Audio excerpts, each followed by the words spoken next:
Ravi de vous retrouver pour cette édition du 20h à la une de l'actualité. Ce soir, en prison depuis le 7 mars, Khalifa Sall ne participera pas aux législatives. La Cour suprême a rejeté la demande de mise en liberté de la tête de liste de la coalition Manko Taxawu Sénégal. L'avocat général avait demandé le rejet de la requête des avocats du maire de Dakar. Le ministre de l'Éducation oublie l'école pour s'occuper de questions politiques. Accusation du collectif des élèves maîtres. Ils continuent de réclamer leur insertion dans la fonction publique, un dossier que le gouvernement semble avoir rangé dans ses tiroirs. Un drame de Demba Diop Ouakam s'excuse mais accuse les autorités religieuses et coutumières du village, trouve injuste les sanctions infligées à leur club et reproche à la presse une campagne de diffamation. Et puis la CAN passe de 16 à 24 nations dès 2019 et en été, la décision sonne comme un coup de tonnerre à Rabat où se tient le symposium de la CAF. Explication dans la page des sports en fin d'édition. L'actualité internationale sera également de la partie.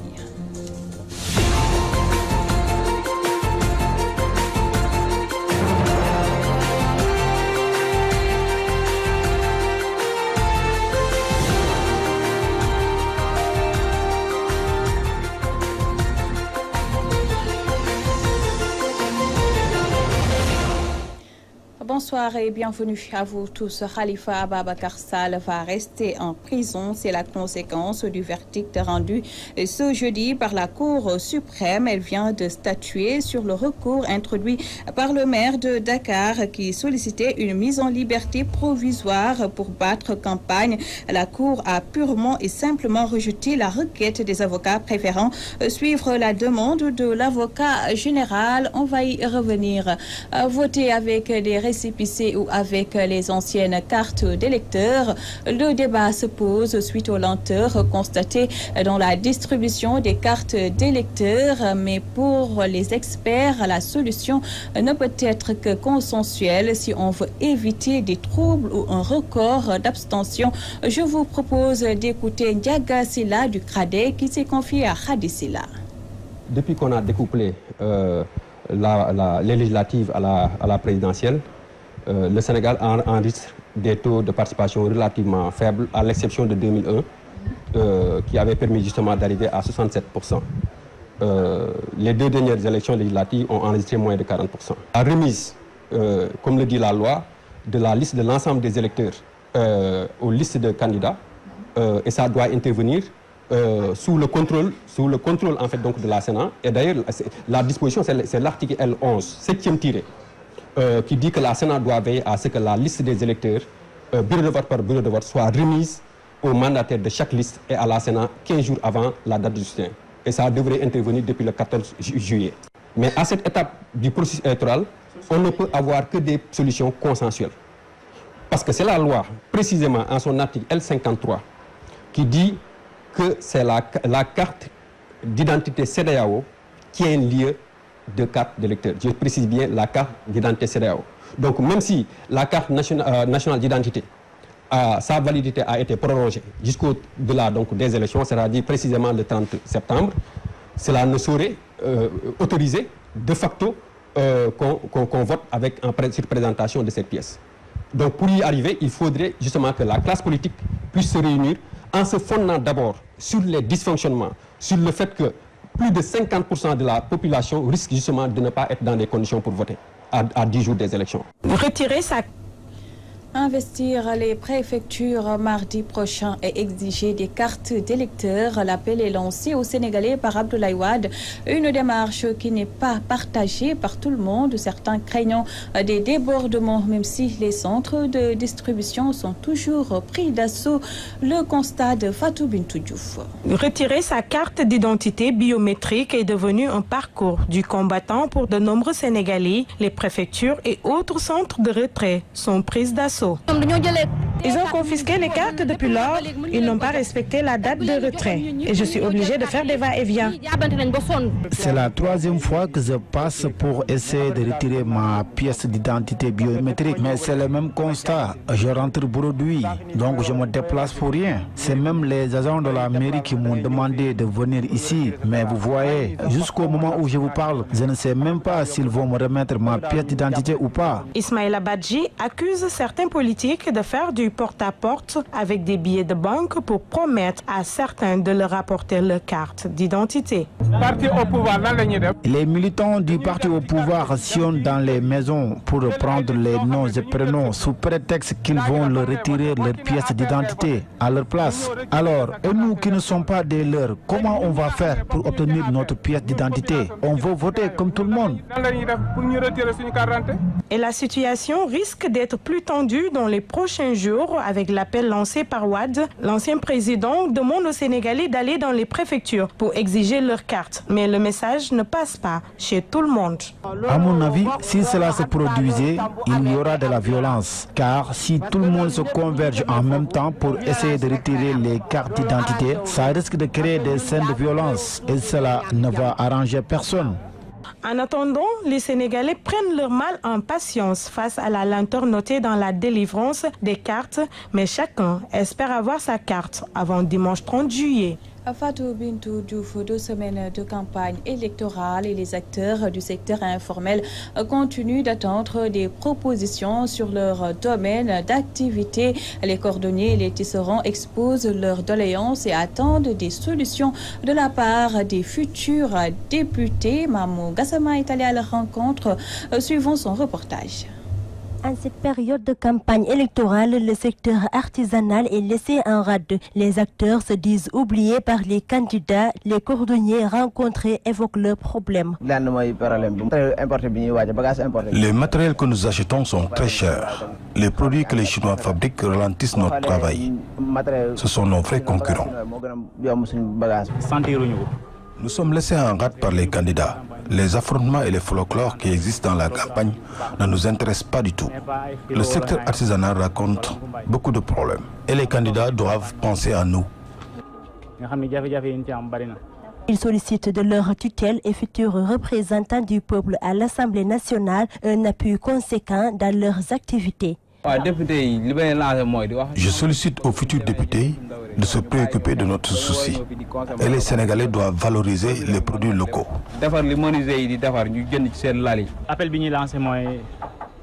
Je demande également aux futurs représentants du peuple de nous venir en aide car les matériels que nous achetons sont très chers. Ils doivent voter une loi qui va permettre la diminution de l'importation. Les tisserands profitent de la campagne électorale pour exprimer leurs mots et doléances. Je demande aux futurs représentants du peuple à l'Assemblée nationale de nous venir en aide, de diminuer le prix du fil car il coûte très cher, raison pour laquelle nous n'avons pas assez de bénéfices et le travail est très difficile. Tout le temps, les autorités viennent nous déguerpir.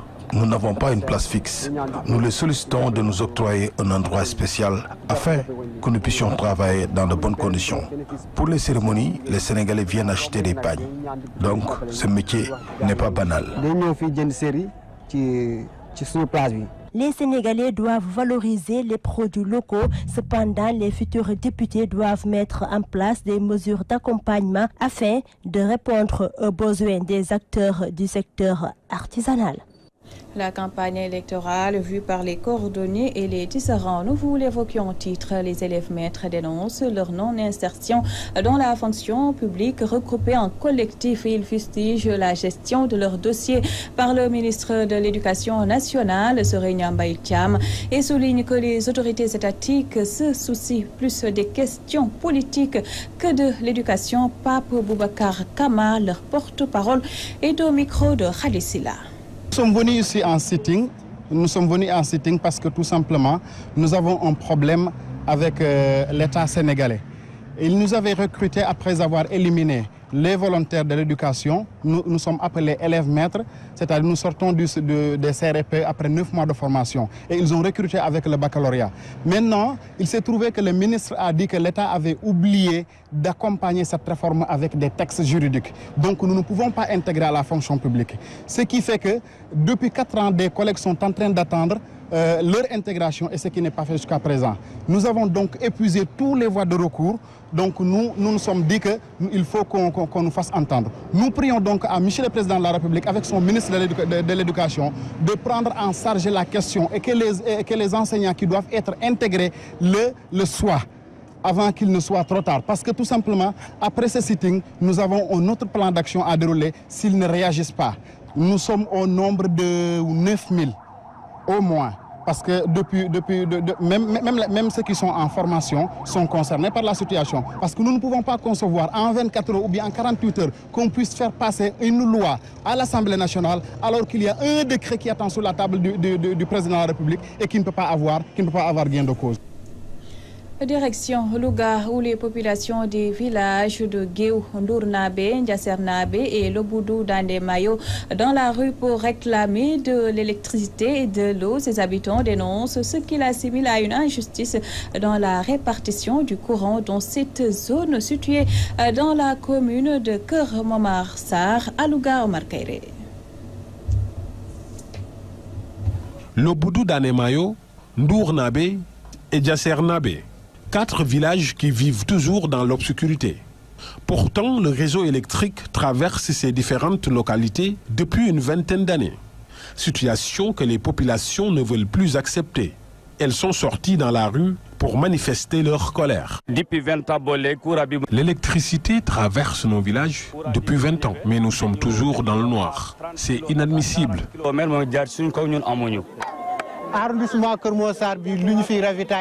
Guéou est un village de pêcheurs, mais les poissons pourrissent entre nos mains faute de courant, alors que nous sommes à moins de 3 km de Keur Momar Sarr.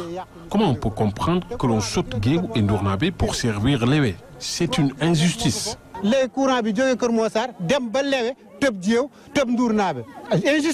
L'approvisionnement en eau potable pose également problème dans cette zone qui abrite le lac de Guiers. Nous sommes obligés de trouver de l'eau hors de nos villages, avec nos ânes, alors que l'eau coule à flot chez nos voisins, qui sont tout près. Nous sommes fatigués.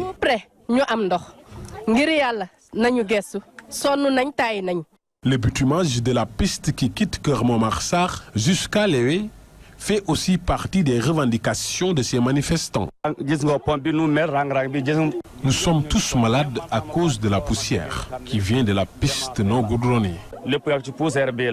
Ces populations qui en ont marre d'entendre des promesses non tenues des politiciens promettent de sévir si rien n'est fait. Nous sommes les premières à accueillir Macky Sall à Keur Momar Sarr et il nous avait promis d'amener le courant une fois au pouvoir. Mais rien n'est fait jusqu'à présent. Maintenant, nous n'en pouvons plus.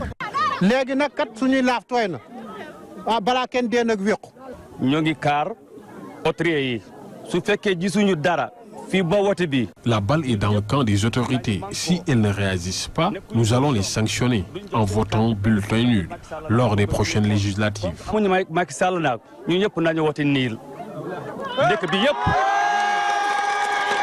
L'absence d'un poste de santé et d'enseignants dans certaines salles de classe sont également des préoccupations dans cette contrée qui voit ces femmes privées de matériel pour l'allègement des tâches ménagères. Très remontées contre les autorités, ces populations donnent rendez-vous le 30 juillet prochain. Omar Kairé, Louga, Walfadjri. Reparlons du drame de Demba Diop. Autorités religieuses et coutumières de Ouakam présentent des excuses au peuple sénégalais face à la presse. Elles ont toutefois déploré les sanctions infligées à l'US Ouakam par la Fédération sénégalaise de football. Le vice-président de l'US Ouakam, Daouda Diagne, est au micro de Rokhaya Ndour. Pour toutes les victimes, les blessés, pour leurs familles et amis proches. Que devant le défi qui nous est lancé, nous, Mbourois et Wakamois, devons garder notre dignité, notre courage et notre solidarité.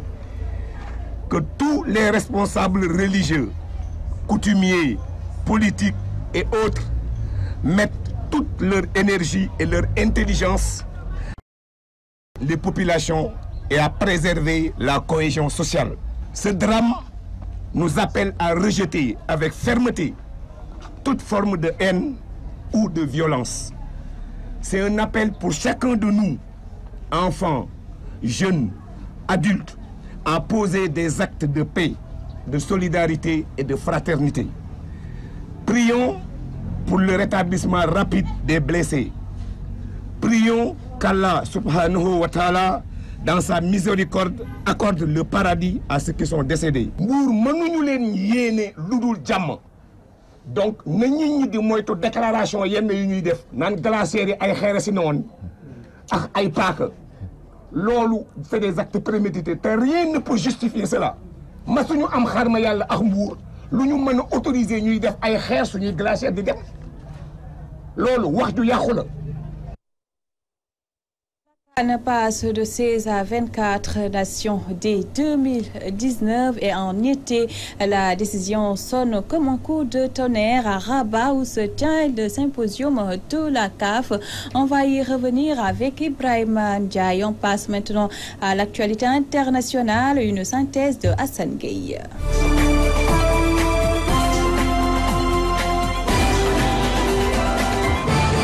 Nous démarrons ce tour d'actualité internationale en Côte d'Ivoire où dans la soirée des hommes en armes et en cagoule ont pénétré le camp de l'école de police vers 22h, semant une belle panique dans le quartier. En tirant en l'air, ils auraient selon le ministère de l'Intérieur et des témoins du camp saisi du matériel, des armes, des Krasnikov, des RPG, des caisses de munitions également, avant de s'enfuir à bord de véhicules de taxi volés en direction du quartier de Yapougon. À Yapougon, là aussi, des tirs ont été signalés et un accrochage a eu lieu avec les forces de l'ordre. Le bilan fait état 2 morts, un homme du centre de coordination des opérations décisionnelles, la brigade mixte de police et de la gendarmerie. Un bilan qui pour le moment est sans doute encore provisoire. On ne connaît pas encore le nombre de victimes et surtout l'identité des assaillants.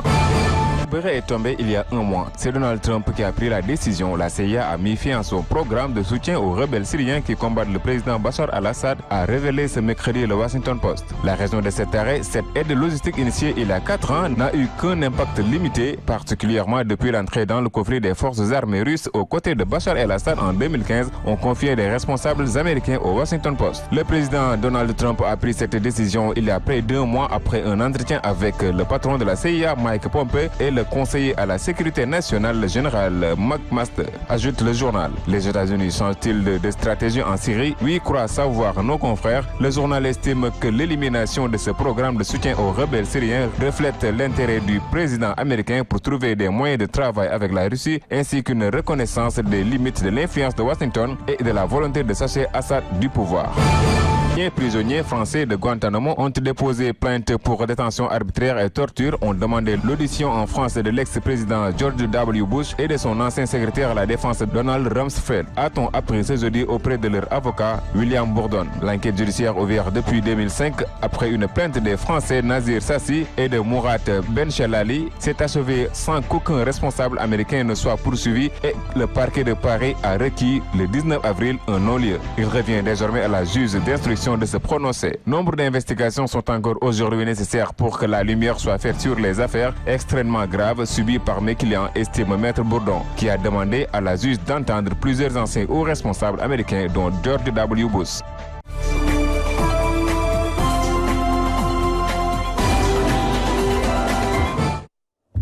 Ainsi va l'actualité de ce jeudi 20 juillet 2017. Merci de nous avoir prêté attention. Tout juste après moi, retrouvez Ndeye Koumba Diop Kane dans votre spéciale législative. Dîner ak Diamono, c'est à 21h avec Ousmane. C'est une émission que vous pourrez également revoir en replay sur notre plateforme walfnet.com. Excellente soirée à tous.